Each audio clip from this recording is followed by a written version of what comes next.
Hello and welcome back to part 2 of the Skoda PA2 turtle build. So in the last video you saw me get the kit together, get all the plastic glued up.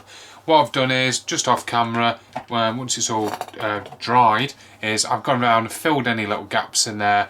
The wheel arches aren't amazing, they went together horribly to be honest, and this one is a bit of a mess. But I've gone around them all, I've sanded them all up. There were some seam lines down the top of the bonnet here and the bonnet here, and I've taken off some of the lines that are down here. I want to get a coat of primer on these now just to see what we're working with, because I'm going to use the micro primer filler again, and that's going to highlight anything that's really bad on the kit itself. We should be able to then, if we need more filler or polish it out or whatever we need to do. Correction from the last video, if I can find it to hand here, this was the aerial antenna or receiver for the German version of the armoured car that was in the kit, which was this one, which was all grey. It's the antenna that goes on top. I don't need it for mine, it's not used, that was me bad, and we're not going to be needing that at all, which is good because it was rubbish anyway. So what I'm going to do is now is get the airbrush ready, and we're going to get ready to start laying down some primer. What I've done is I've got a nearly empty bottle of the black primer from AK here, and I had a nearly full bottle of white primer, and I've made some grey. Need to use grey because I've got a multitude of different colours on here. I hadn't got an actual grey bottle of micro filler available, so I've just made one up here mixing the black and the white together. So I'm going to pop this into the airbrush and then we can get going with the primer coat.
What I want to do is now just go over some of the panels and bring out some highlights. So I've got some Tamiya X2, and I've thinned it down a fair bit, and I hope you can see on camera, just lightly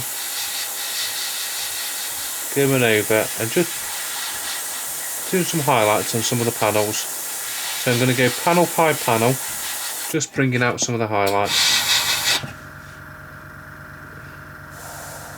Just let the air pressure down a bit. Don't want to be going too mad. Just highlights where the sun would catch, essentially, where, you know, if it was outside in the sun, you get some light spots. So centre of panels, tops of certain areas.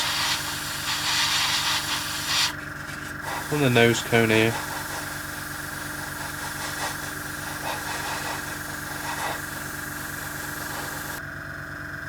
And there we have it. We'll just take the camera, we'll have a zoom in. Oh.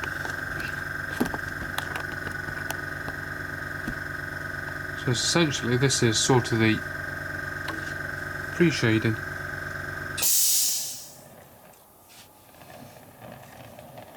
And then we'll put our top coat on top of that, and hopefully we should get some nice effects and some modulation on there.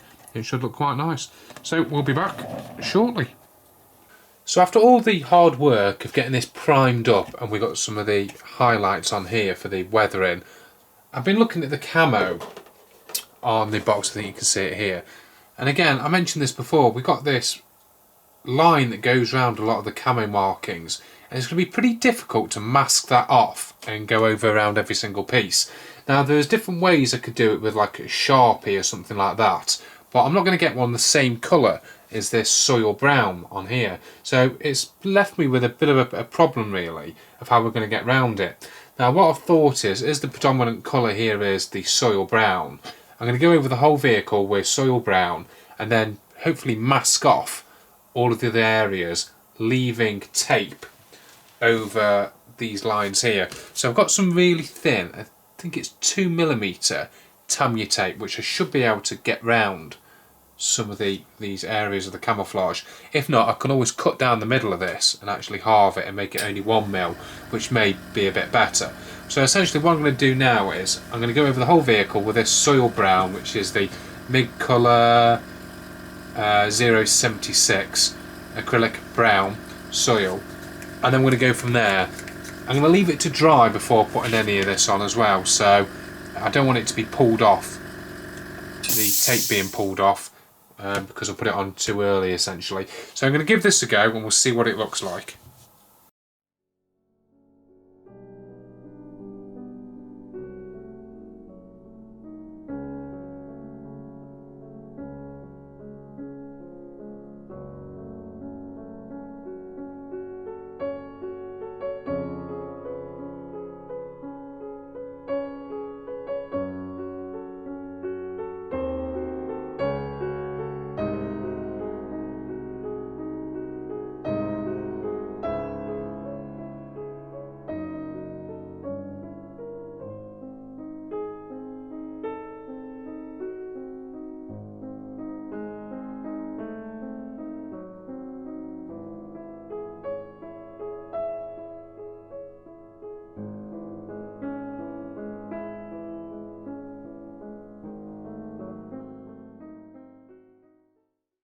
I've had a play off camera and I've come up with a cunning plan and a way to get this camouflage onto the turtle.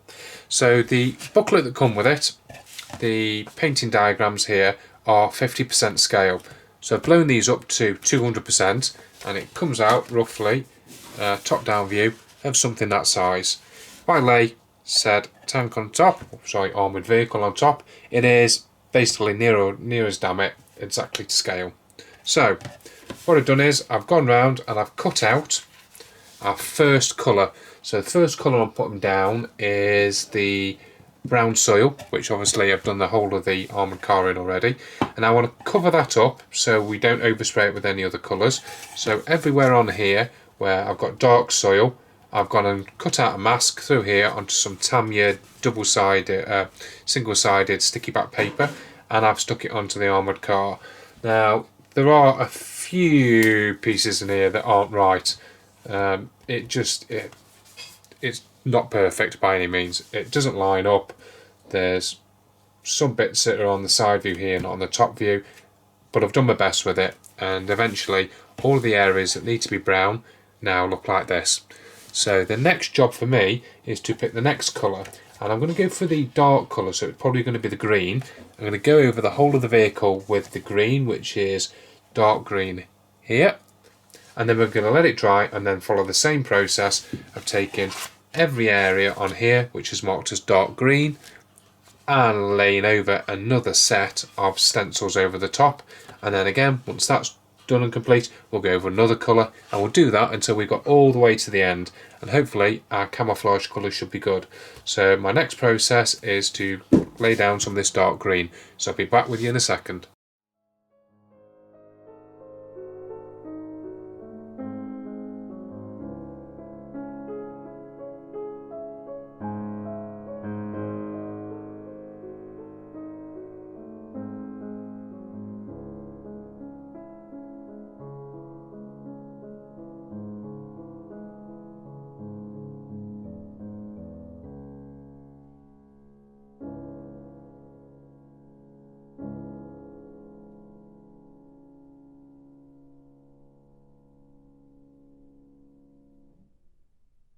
I'm now going to leave this green paint to dry.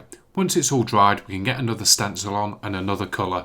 I'm not 100% sure if this is going to be the best way of doing it, but we're going to give it a go. Anyway, thanks for joining me this time and see you again soon.